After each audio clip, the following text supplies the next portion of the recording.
반갑습니다.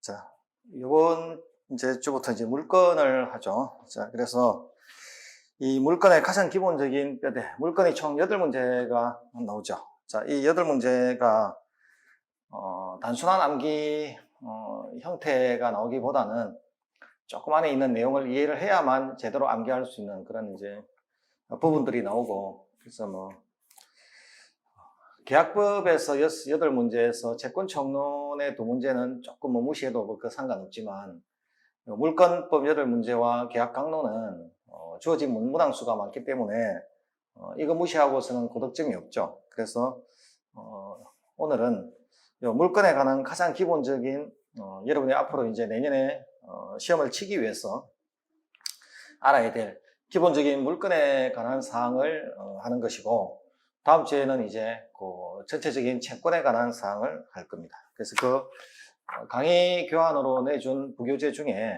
그 민법 체계도라는 게 있습니다. 그래서 여러분한테 지금 제가 내드린 교재가 3개인데, 내년까지 써야 될 교재가 강의 노트 형식으로 되어 있는 것 하나 하고, 그 다음에 2번째는 요 민법 체계도 하고, 3번째는 민법의 기본 용어를 좀 어떤 개념인지 용어풀이 해놓은 게 있습니다. 그 용어풀이는 혼자 개별적으로 해서 좀 보시고, 자, 그 민법 체계도라고 되어 있습니다. 그 체계도를 혹시 이제 보시면, 그 체계도 4번에 가면 물건법 총론에서 이렇게 전체적인 도표 형식으로 만들어 놓은 게 있습니다. 그렇게 만들어 놓은 걸 볼 건데, 우선 이제 여러분이 오늘 이제 물건의 가장 이제 기초부터 이렇게 할 겁니다. 하는데, 자, 물건이 뭐냐라는 거죠. 그래서 물건이 이제 가장 기본적으로 뭔지 이렇게 할 건데, 어디 갔어?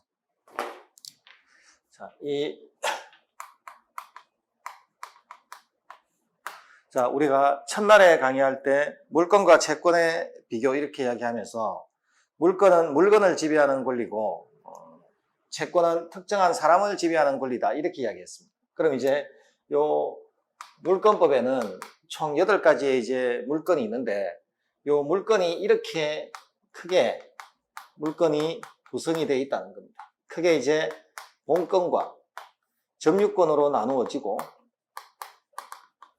그 다음에 이제 다시 본건은 소유권과 제한물건으로 나누어지고, 다시 그 제한물건은 다시 용익물건과 담보물건으로 나누어진다는 겁니다. 크게. 그 다음에 그 용익물건 안에 다시 3가지로 지상권, 지역권, 그 다음에 전세권 이렇게 나누어지고, 담보물건 안에 다시 유치권, 그 다음에 질권, 그 다음에 저당권 이렇게 이제 나누어집니다. 그럼 이제 제일 먼저 우리가 앞으로 배워야 될 물건이 크게 이제 뭐 소유권, 뭐 제한물건 이렇게 이제 평소에 이야기는 자주 하고 다니지만, 그 이제 소유권이 무슨 뜻인지, 이제 뭐 또 제한물건이 무슨 뜻인지는 첫날 물건과 이 같은 권리의 충돌이 일어났을 때 소유권과 제한물건이 충돌하면 제한물건이 언제나 우선한다. 제한물건과 제한물건이 충돌하면 성립순서에 따라 우열을 결정하라. 이 이야기를 드린 적이 있죠. 자, 그 이야기를 드리면서 이제 한 이야기가 용익물건, 사용수익하는 용익물건하고, 사용수익은 기본적으로 소유권이 가진 기능이 사용하고 수익하고 처분하는 기능이 있는데, 적어도 지역권이나 지상권이나 전세권과 같은 권리는 전세를 예로 들면 남의 집에 계약기간 2년으로 전세금 3억으로 세를 들어가면 그 계약기간 동안 그 집을 사용하고 수익할 수는 있어도 중간에 남의 집을 팔아먹을 수는 없으니까 권리가 가진 기능이 완벽한 게 아니라 기능이 처분은 할 수 없고 사용 수익만 할 수 있으니까 기능이 제한된 거다. 다만 기능이 제한됐지만 그럼에도 불구하고 사용 수익은 가능하니까 이런 사용 수익은 가능한 물건을 용익물건이라고 부른다. 그런 용익물건 안에 지상권, 지역권, 전세권이 있다.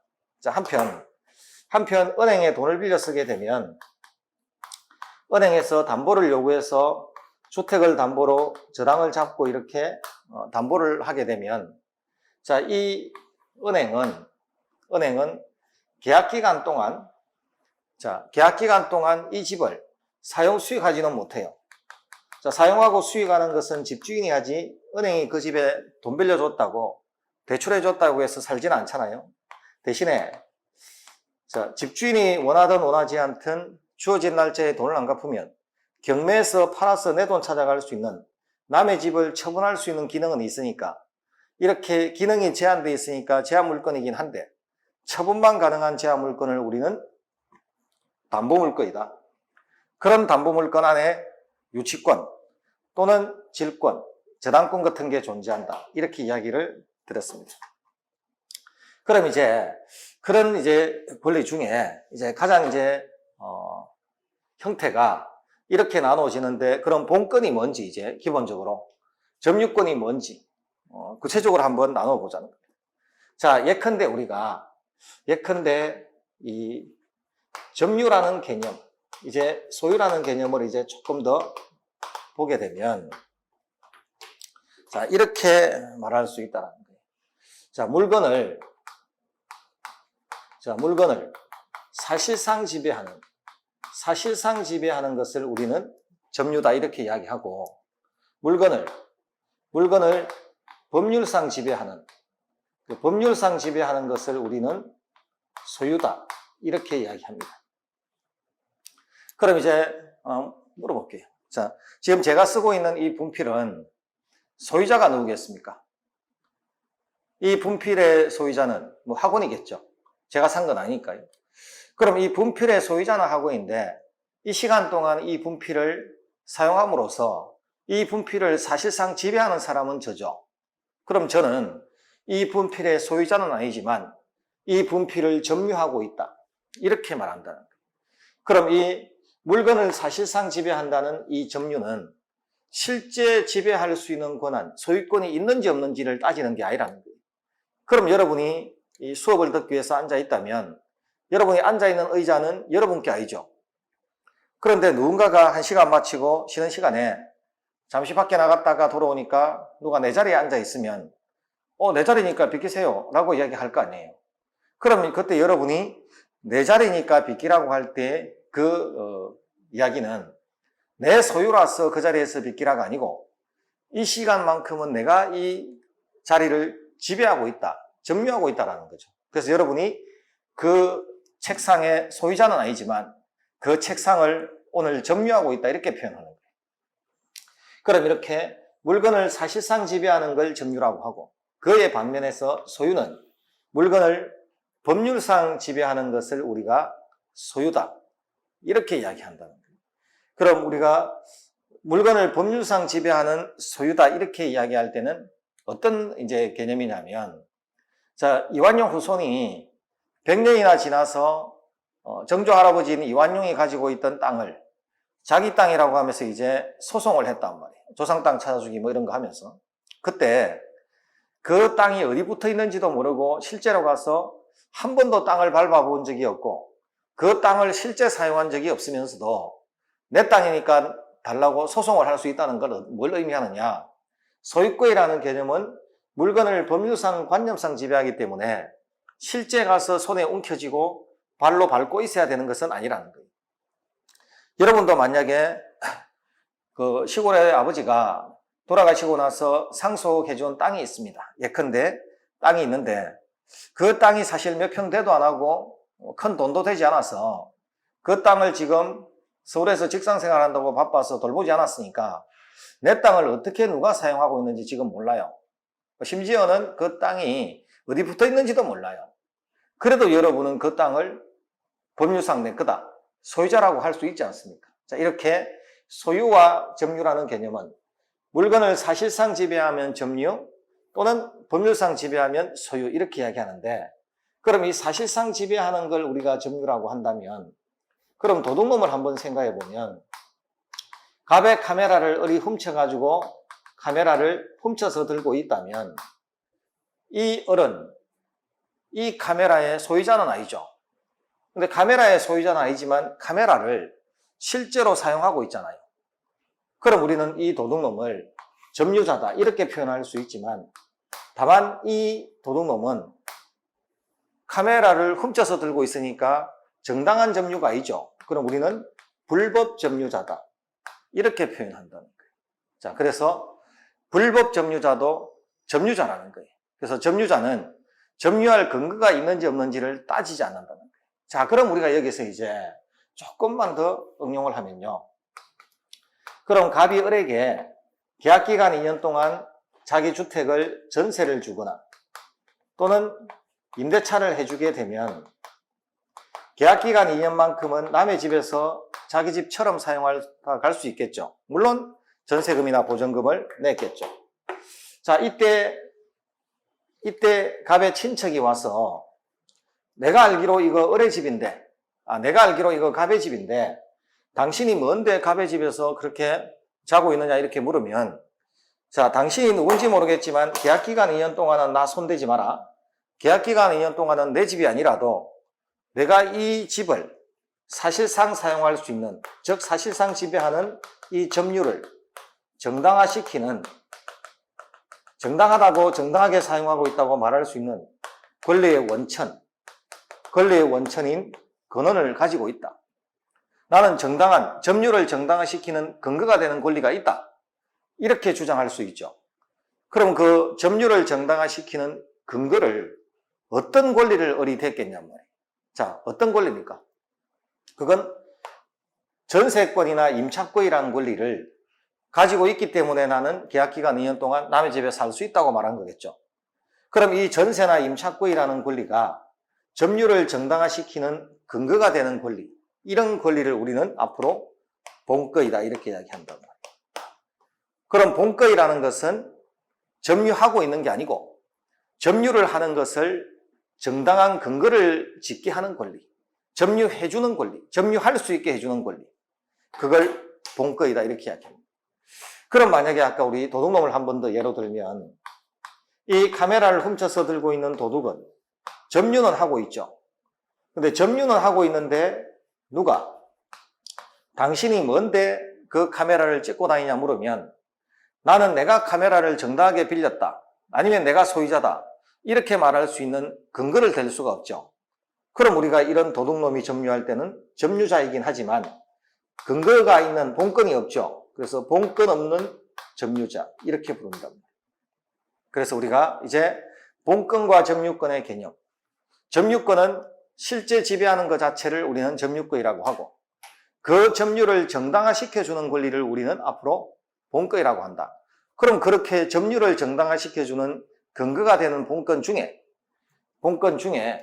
사용하고 수익하고 처분할 수 있는 기능을 완벽하게 가진 권리를 우리는 소유권, 또 사용 수익 처분의 기능 중에 일부가 제한되어 있는 권리를 제한물권, 그 제한물권 중에 사용 수익이 가능한 제한물권을 용의물권, 혹은 처분이 가능한 담보물권, 그렇게 이제 용의물권 안에 지상권, 지역권, 전세권, 또 담보물권 안에 유치권, 질권, 저당권, 이렇게 구분 지어진다는 겁니다. 자, 여기서 우리가 이제 크게, 그럼 지상권하고 지역권하고 전세권은 사용 수익하는 물건이라고 하는데, 그럼 뭘 사용하고 뭘 수익하느냐와 관련해서 이 용의물건은, 이 지상권, 지역권인 이 용의물건은 전부 동산에는 인정되지 않고 부동산에만 인정된다.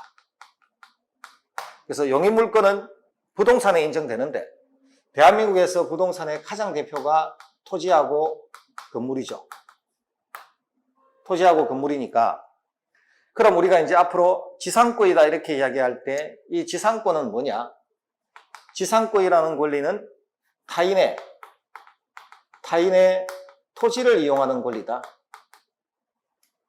그럼 타인의 토지를 이용하는 권리다. 그럼 건물을 이용하는 권리가 아니고, 지상권이라는 권리는 다른 사람의 토지를 이용하는 권리니까, 예컨대 내가 갑의 토지를 빌려서 그 위에서 건축을 하고, 그 위에서 건물을 짓고, 또는 공작물을 설치하고, 또는 수목을 소유하기 위한 목적으로 이렇게 남의 토지를 빌리는 것을 우리는 지상권이라고 한다. 자, 오늘은 이게 손세에 구애받지 않고 기본적인 용익물권의 기본 패턴부터 먼저 잡겠습니다. 자, 그러면은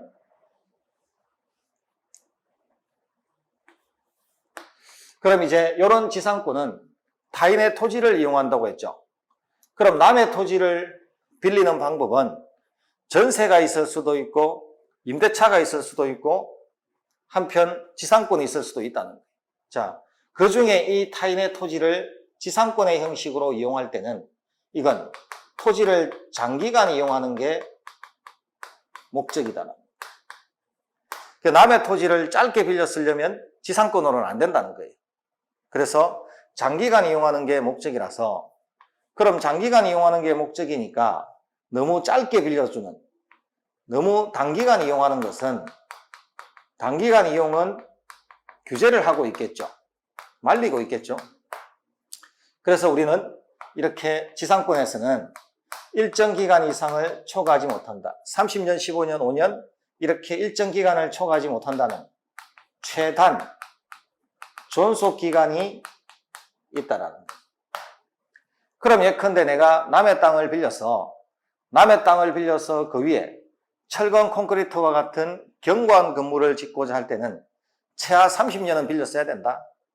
그럼 만약에 어리 갑의 땅을 빌려서 3층짜리 철근 콘크리트 건물을 짓고자 하는데 계약 기간이 20년을 해버리면 20년이 자동으로 30년으로 연장이 된다. 만약에 17년을 해도 자동으로 30년이 연장이 된다. 자, 물론 50년을 하면 당연히 50년 인정을 받겠죠. 그래서 법에서 정해진 최단 존속 기간보다 단축하지 못한다고 했습니다. 그러면은 이 남의 땅을 빌려서 거기에 목조 건물을 세울 것 같으면 최하 15년은 보장돼야 된다.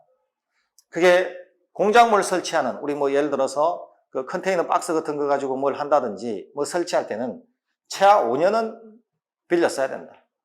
그래서 다만 남의 땅을 물권의 형식으로 합의하고 등기해서 빌려 쓰는 이 지상권은 토지를 오랫동안 빌려 쓰게 할 때 적당한 권리라서 짧게 빌려 쓰는 것은 규제를 하지만 그럼 장기간 이용하는 것은 규제하지 않는다.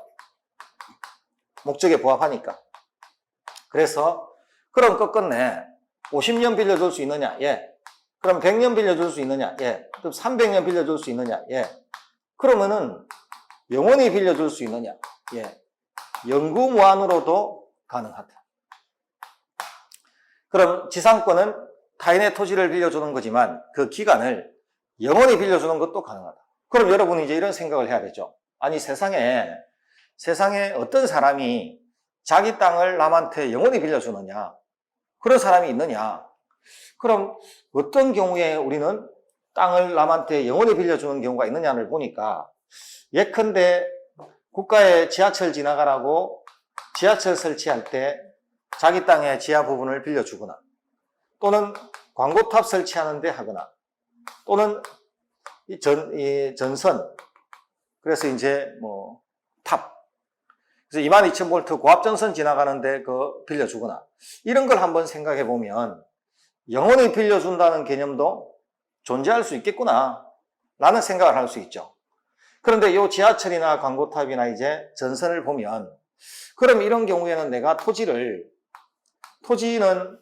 지표면도 있을 거고 지하도 있을 거고 공중도 있을 텐데 어차피 지하철은 지하로만 다닐 거고 이 광고탑이나 22,000V 고압전선은 공중만 필요할 텐데 토지를 다 빌려 써서 지하만 다니면서 위에 부분은 놀리는 것도 이상하고 그렇죠?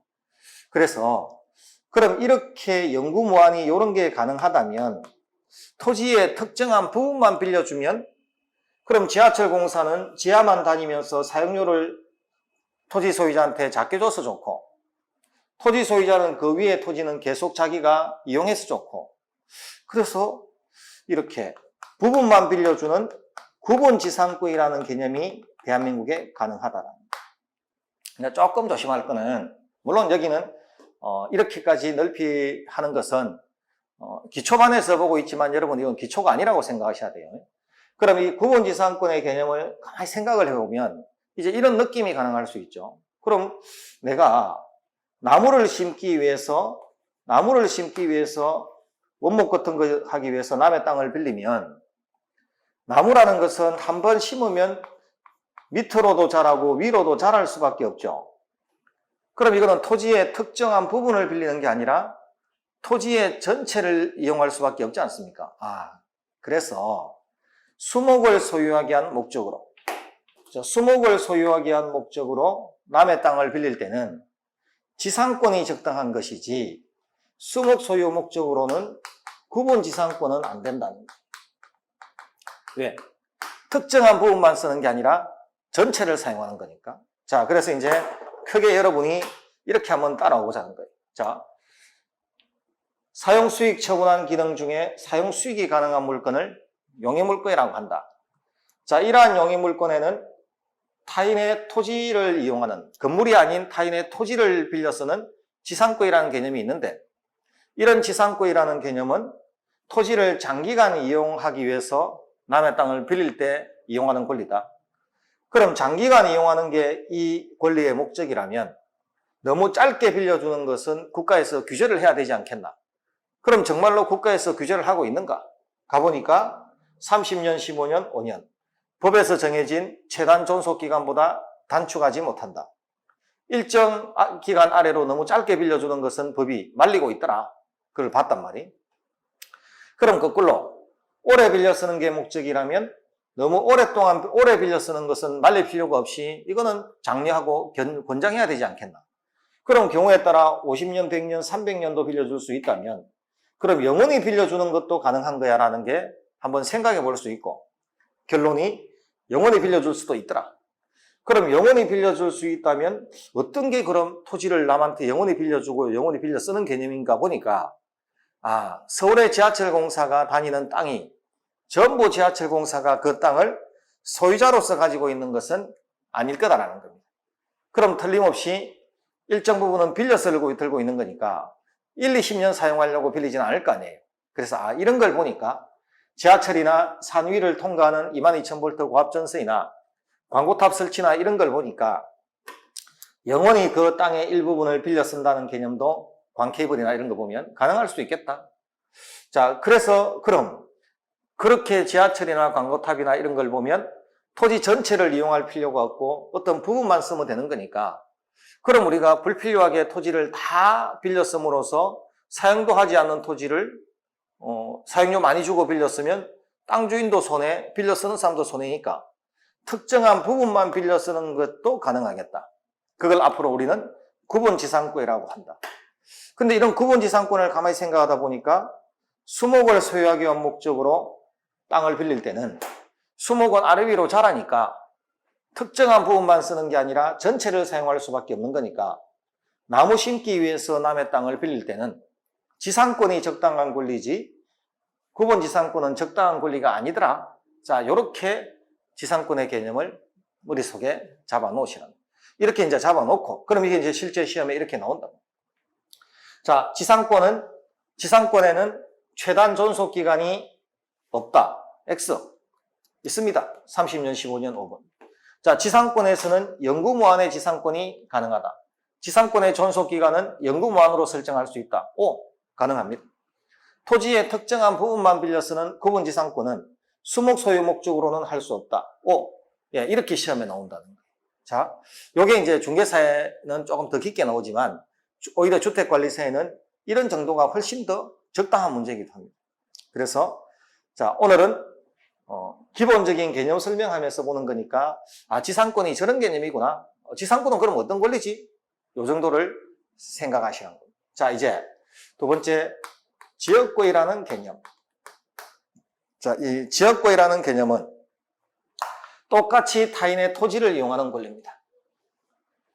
그럼 지역권도 타인의 토지를 이용하는 권리인데, 자, 타인의 토지를 이용하는 권리인데 문제는 지역권은 토지가 두 개라는 거예요. 그럼 예컨대 갑의 토지가 여기 있고 을의 토지가 여기 있을 때 이 부분이 강으로 둘러싸이고, 자, 이쪽이 읍내라서 갑이 을의 땅을 밟지 않고서는 남의 땅을 이용할 수 없다면 여러분이 갑이면 을한테 찾아가서 이렇게 이야기할 거 아니에요. 자, 내 땅의 편익을 위해서 당신 땅의 일부를 통로로 좀 사용할 수 있도록 내달라. 이렇게 이야기하고 두 사람 사이에 합의가 이루어지고 등기가 된다면 이 갑의 땅은 편익을 얻는 땅입니까? 편익을 주는 땅입니까? 편익을 얻는 토지죠.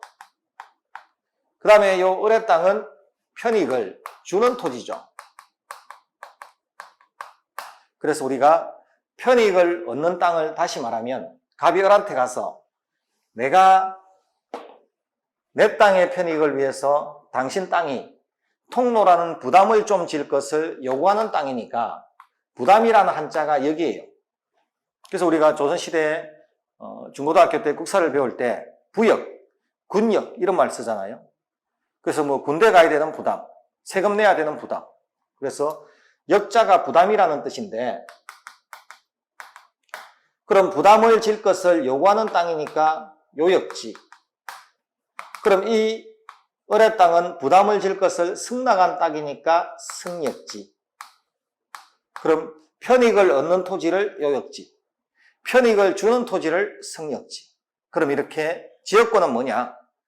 요역지의 편익을 위해서 승역지를 이용하는 권리. 그럼 지상권과 다른 점은 지상권은 타인의 토지 하나면 되지만 지역권에서는 자기 땅도 있어야 되고 남의 땅도 있어야 된다. 그럼 이제 가장 간단하게 이 요역지는 위에 그림을 보시면 한 필의 토지입니다. 그런데 승역지는 저 그림을 보시면 토지의 일부라도 상관없어요. 그렇죠? 그래서 요역지는 반드시 한 필의 토지라 해야 되지만 승역지는 토지의 일부라도 무방하다. 자, 요게 이제 여러분이 지역권에 관해서 기본적으로 알아야 될 개념이에요. 자, 그래서 지상권이라는 권리는 이런 권리고 지역권은 요역지, 승역지가 존재한다. 자기 땅도 있고 남의 땅도 있다. 편익을 얻는 땅도 있고 편익을 주는 땅도 있더라. 자, 이렇게 기본 개념을 잡아놓습니다. 자, 그 다음에 이제 세 번째, 이제 전세권이라는 개념은 이거는 첫날 강의할 때 임대차와 전세는 같은 남의 부동산을 사용하더라도 월세가 있으면 임대차고 월세 없이 목돈을 주고 들어가서 있는 걸 전세다.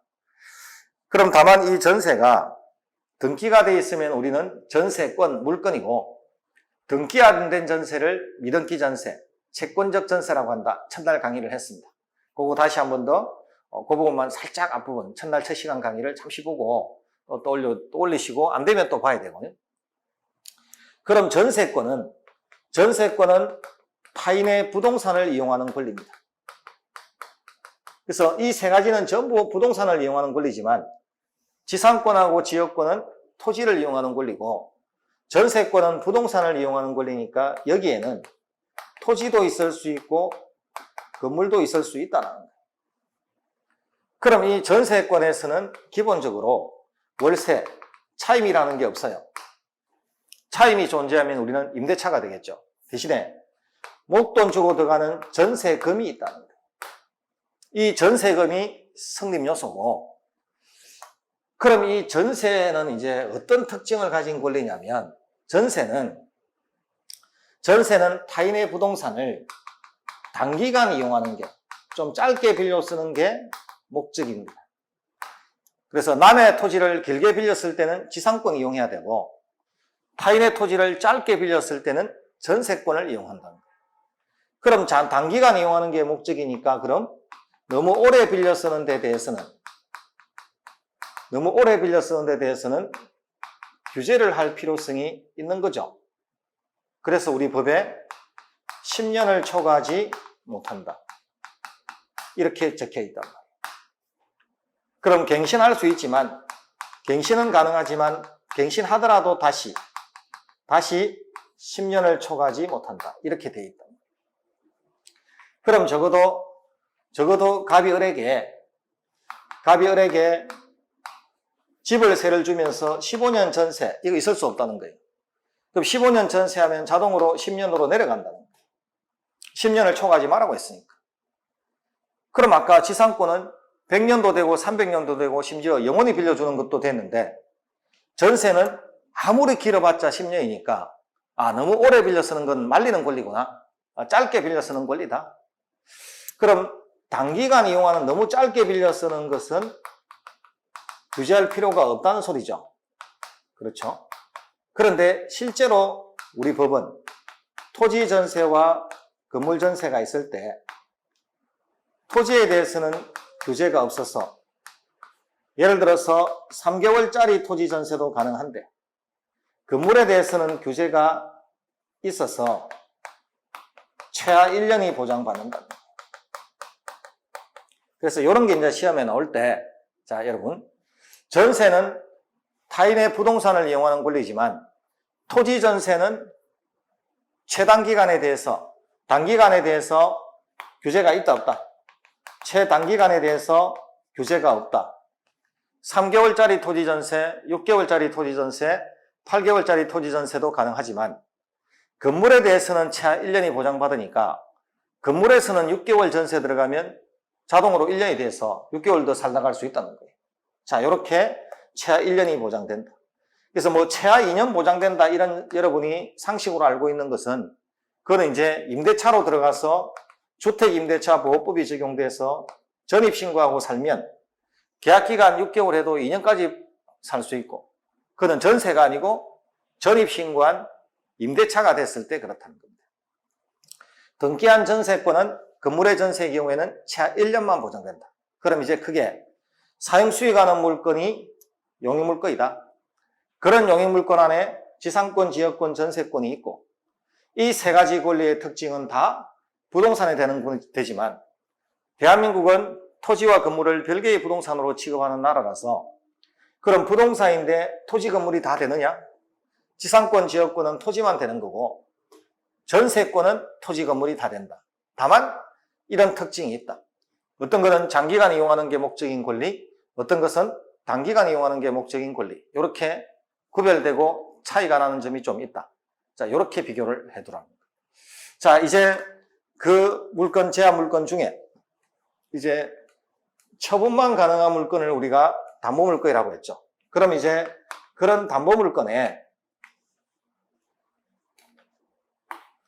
자, 그런 담보물건 안에 거기에 다시 유치권, 질권, 저당권이 있다고 했습니다. 그럼 이제 유치권은 자기 채권의 실현을 위해서 타인의 물건을 유치하는 권리. 자, 흔히 우리가 세탁소를 생각해 보면 옷을 맡겼는데 세탁소 주인은 세탁비를 값이 안 갖고 오면 나는 세탁비 받기 전까지는 옷 못 준다고 하겠죠. 또 집에 있으면 나는 그 주택에 비용이 들어갔으면 비용 받기 전까지는 이 집에서 못 나간다고 하겠죠. 세입자는. 그럼 이렇게 내 돈을 받기 위해서 다른 사람의 물건을 붙잡고 있는 권리, 심리적인 압박을 가해서 자기 돈 받아내고자 하는 권리. 자, 이때는 옷도 되고 집도 되죠. 그래서 유치권은 이 타인의 물건이라고 할 때 이 물건은 동산도 되고 부동산도 되고 심지어 유가증권도 되더라는 거예요. 자, 이런 게 유치권이다. 앞으로 이제 유치권에 본게임 가서 11월, 12월 정상적인 강의를 하게 되면 유치권 가서 이제 유치권을 좀 폭넓게 배우겠죠. 자, 다만 이제 지금은 유치권은 담보물권의 일종이다. 유치권은 동산뿐 아니라 부동산에도 가능하고 심지어 유가증권, 어미나 수표와 같은 경우에도 가능하다. 이런 유치권은 자기 돈 받기 위해서 남의 물건을 들고 있어야 되니까 자기 물건 들고 있으면 안 된다. 자, 그 다음에 질권은 돈을 받기 위해서 남한테 돈을 빌려주고 타인의 동산, 질권은 동산에 인정되는 권리다. 그럼 질권은 부동산에는 안 된다. 그럼 질권은 가장 쉽게 뭘 생각하면 되느냐면 여러분이 전당포를 생각하시면 된다. 그럼 전당포에다가 내가 시계나 보석을 맡기고 돈 빌려 쓸 수 있죠. 그럼 전당포 주인이 그 내 돈 받기 위해서 돈을 빌려주고 자기 돈을 확실히 회수하기 위해서 담보할 목적으로 그 시계나 보석을 쥐고 있는 권리. 근데 여러분이 전당포를 생각하시면 전당포에 부동산이 들어가지는 않잖아요. 전당포에 부동산을 맡기는 경우는 없죠. 그래서 질권은 동산에만 인정되는 권리다. 이렇게 이제 정리를 하시고, 그 다음에 이제 저당권이라는 권리는 이 타인의 부동산에 대해서 나온다. 그럼 토지에도 저당 잡힐 수 있고 건물에도 저당 잡힐 수 있지만 기본적으로 동산은 안 된다는 거예요. 그래서 저당권은 동산에는 인정하지 않는다. 그럼 타인의 부동산을 점유하지 않고 등기만 함으로써 서류상 지배하는 권리. 그래서 팔아서 경매에서 내 돈 찾아가는 권리. 물론 이런 저당권에 이제 여러 가지 이제 뭐 다른 특징이 있겠죠. 그건 오늘 담보물권의 특징까지 강의를 해드릴 겁니다. 우선은 여러분이 기본적으로 물권에는 크게 본권과 점유권으로 구분되고, 그럼 점유권은 뭐냐? 물건을 사실상 지배하는 걸 점유, 물건을 법률상 관념상 지배하는 걸 소유라고 한다. 그럼 사실상 지배하는 것을 정당화시키는 근거가 되는 권리를 우리는 본권이라고 하고, 그런 본권 안에 소유권, 사용수익 처분이 다 가능한 소유권과 일정 부분 기능이 제한되어 있는 제한물권이 있고, 그 제한물권 안에 용의물권, 담보물권으로 나눠진다. 용의물권은 다시 지상권, 지역권, 전세권이, 그 다음에 담보물권은 유치권, 질권, 저당권으로 나눠진다. 자, 이렇게 가장 기본적인 앞으로 우리가 8문제 해야 될 물권의 전체적인 면을 한번 펼쳤습니다. 자, 그게 이제 강의 교환 그 체계도 4번 물권법 총론을 보시면, 자, 두 번째, 물권의 종류에는 민법이 정하는 물권, 즉 점유권하고 본권이 있고, 그 본권의 소유권과 제한물권, 제한물권 밑에 타물권이라고 되어 있는 것이, 제한물권은 타인의 물건에 대해서 나오지 자기 물건에 대해서 나오지는 게 아니니까. 자, 용의물권도 타인의 부동산을 사용하는 거고, 담보물권도 지돈 받기 위해서 남의 물건 들고 있는 거지 자기 물건 들고 있는 게 아니니까요. 그래서 타물권이라고 한다. 그런 제한물권 안에 용의물권이 있고 담보물권이 있다. 그 용의물권에 지상권, 지역권, 전세권, 담보물권에 유치권, 질권, 저당권이 있고, 물론 민법이 정하지 아니하는 또 다른 특별법에서 인정하는 물권이 있지만 그거는 우리가 천천히 해야지 뭐 지금 할 건 아니죠. 자, 이렇게 기본적인 물권의 가장 기본적인 포맷을 봤습니다. 물론 이제 그렇게 하고 나서 여러분이 자, 이렇게 나중에 이제 부분을 하겠죠. 그럼 이런 물건이 가장 기본적인 이제 종류를 했습니다. 우리가 자와 같이.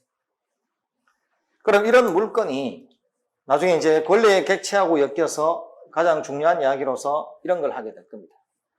그럼 그런 물건은 한 개의 물건에는 한 개의 권리밖에 나오지 못한다. 이걸 우리는 일물일권주의다 이렇게 해서 배울 겁니다. 자, 그러면은 일물일권주의 오늘 기본만 잡아주면, 자, 한 개의 물건에는 한 개의 권리밖에 나오지 못한다니까, 그럼 이 주택에, 하나의 주택에 갑이라는 자가 소유권 1개, 을이라는 자가 소유권 1개, 하나의 주택에 이렇게 소유권 2개가 나올 수 있을까요? 하나의 주택에 소유권 2개가 나올 수가 없다. 왜? 서로 충돌하니까. 자, 만약에 이 단독주택, 단칸방 주택에 갑이 소유권 1개, 을이 소유권 1개를 주장할 수 있다면 갑도 사용수익 처분하려고 하고 을도 사용수익 처분하려고 하면 서로 충돌할까요? 안 할까요? 서로 자기 집이라고 주장하면서 나가라 안 나가라 뭐 칼부림 나겠죠.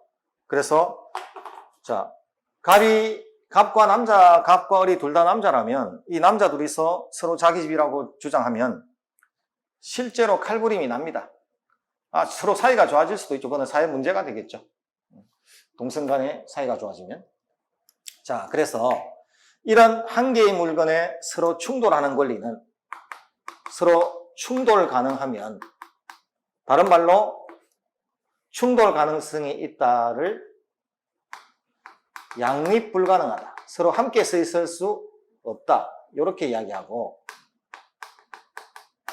충돌 가능성이 없다면 양립 가능하다. 이렇게 이야기한답니다. 그럼 이제 하나의 주택에 갑이 소유권 한 개, 을이 소유권 한 개 이렇게 있을 수는 없죠. 그런데 이거는 가능하다. 하나의 주택에 갑이 소유권을 2분의 1을 들고 을이 소유권의 2분의 1을 드는 것은 가능해요. 아버지 돌아가시고 형제 둘이서 상속을 받았어. 그럼 이렇게 2분의 1, 2분의 1을 합치면 1이 되는 거잖아요. 그럼 합쳐서 1이 될 수는 있지만 소유권 한 개씩을 들 수는 없다. 그럼 나누어진 이 2분의 1을 우리는 지분. 그래서 우리가 아파트에 살면 십몇만 분의 몇 지분 갖고 있다. 혹은 아버지 돌아가시고 삼형제가 상속받으면 각자 그 토지에 대해서 3분의 1 지분 들고 있다. 이런 소리 하죠. 자, 그게 바로 이렇게 지분의 형식으로 합쳐서 한 개는 될 수 있어도 한 개씩은 있을 수 없다. 자, 그런데 이건 어떻습니까? 자, 이 갑의 집에 을이 세를 살 때, 자, 을이 2층에서 전세를 살고 갑이 1층에서 살고 있으면 하나의 주택에 소유권과 전세권이라는 이 권리 두 개가 나왔죠. 그럼 한 개의 물건에 두 개의 권리가 나오지 말라고 했는데 나왔단 말이에요. 그런데 이 세입자하고 집주인은 계약기간 동안 집주인은 을한테 나가라고 할 수가 없죠. 그럼 이 두 사람은 충돌한다, 안 한다? 함께 있을 수 있죠. 그럼 양립 가능하다. 그럼 이제 우리가 또 이런 경우 갑한테 A가 돈 빌려주고 B가 돈 빌려주고 C가 돈 빌려줬는데 A는 1번 저당, B는 2번 저당, C는 3번 저당이 있으면 이 세 사람이 나중에 갑이 돈을 안 갚으면 갑의 주택을 팔아서 배당받을 때 A는 1순위, B는 2순위, C는 3순위로 돈 찾아갈 때 서로 싸움합니까? 순서가 있습니까? 그럼 순서가 있다는 이야기는 똑같은 저당권이라는 권리인데 한 개의 물건에 세 개의 권리가 나와도 서로 순서가 있고 싸움하지 않는다면, 즉 충돌하지 않는다면 한 개의 물건에 세 개의 권리도 가능하다는 소리죠. 자, 그래서 서로 충돌하는 권리는 한 개의 물건에 단 두 개도 허용하지 않겠다. 그런데 충돌 가능성이 없다면 한 개의 물건에 수십 개의 권리가 있어도 말리지 않겠다. 그걸 일물일권주의라고 한다. 그럼 이런 일물일권주의의 원칙도 있고 예외도 있지만 앞으로 이런 일물일권주의의 예외에 해당하는 것들이 그럼 어떤 게 있느냐? 토지의 일부에 대해서 용의물권 설정이 가능하느냐? 예, 가능합니다. 또 이 남의 토지 위에 쪽파를 심었을 때, 나무를 심었을 때 어떻게 되느냐? 자, 이렇게 이제 각종 앞으로 공부해야 될 게 생기겠죠. 예, 그거는 이제 본게임 가서 하자는 거예요. 자, 우리는 물건이 뭐냐? 물건에 대한 권리다. 그럼 그런 물건은 어떤 것들이 있느냐? 그럼 그런 물건들이 하나의 물건에 하나의 물건밖에 나오지 못하는 것이냐? 아니면 하나의 물건에 여러 개의 물건이 나올 수도 있는 것이냐? 한 개의 물건에는 한 개의 권리밖에 나오지 못하는 게 원칙이지만 서로 충돌하지 않고 양립 가능하다면 한 개의 물건에 수십 개의 권리도 나올 수 있다. 그럼 그런 양립 가능한 예외가 어떤 것들이 있느냐? 그건 본게임 가서 하자는 거죠. 그렇게 이제 물건의 가장 기본적인 개념을 지금 보고 있는 겁니다. 자, 그 다음 이제 우리가 이 권리 변동. 그럼 이런 우리가 이제 권리 변동과 관련해서 가장 기본적인 게 이런 거란 말이에요. 그럼 이제 세 번째로, 자, 물건의 변동과 관련해서, 자, 우리 첫 번째. 자, 동사는 그럼 우리가 갑에게서 을에게로 카메라의 소유권이 이전했다는 것을 우리는 뭘 보고 인식할 수 있나요? 예. 카메라가 갑의 손에서 을의 손으로 넘어가는 걸 보고는 갑의 카메라를 을이 들고 있는 거 보니까 을이 사가지고 소유장 같네? 이렇게 추측할 수 있죠. 그래서 동사는 점유가 이전되면 점유 이전을 우리는 인도 이렇게 이야기하는데 점유가 이전하면 소유권이 넘어갔다라고 인식할 수 있고 그럼 부동산은 우리가 등기를 보고서 갑에게서 을에게로 주택의 등기가 넘어가면 을이 소유장 같네? 이렇게 추측할 수 있죠. 그럼 이 부동산에서의 등기나 동산에서의 점유는 공개적으로 외부에 표시된 권리자가 바뀌었음을 인정하는 방법이죠. 그걸 우리는 공시방법이다 이렇게 부른다. 그럼 부동산은 등기를 공시방법으로 하고 동산은 점유를 공시방법으로 하는 이 이론을 우리는 앞으로 공개적으로 외부에 권리자가 바뀌었음을 표시하는 원칙, 그걸 공시의 원칙이다 이렇게 부르는 거예요. 그래서 물권 변동에서는 동산은 점유를 공시방법으로 부동산은 등기를 공시방법으로 하는 원칙을 공시의 원칙이라고 하고, 여러분은 이 공시라는 글자가 좀 낯설면 공고라는 글자로 바꿔보면요, 뭐 회사 게시판에 어떤 사실을 알리는 것, 마찬가지로 이것도 이제 소유자가 바뀌었음을 공개적으로 외부에 알리는 것, 이걸 우리는 공시라고 한다. 그럼 우리는 그 물건이 어떤 종류가 있느냐, 그런 물건은 한 개의 물건에 여러 개도 가능하냐, 경우에 따라 가능하다. 그럼 그런 권리가 내가 지금 그런 물건을 가지고 있다가 다른 사람한테 물건이 옮겨갈 때 제3자가 그걸 어떻게 알 수 있나? 그 알 수 있는 방식이 바로 공시의 원칙이다. 자, 그게 부동산에는 등기고 동산은 점유를 근거로 한다. 자, 이게 오늘 첫 시간에 배운 물건의 가장 기본적인 기초 내용입니다. 자, 쉬었다가 이제 계속 이어가겠습니다.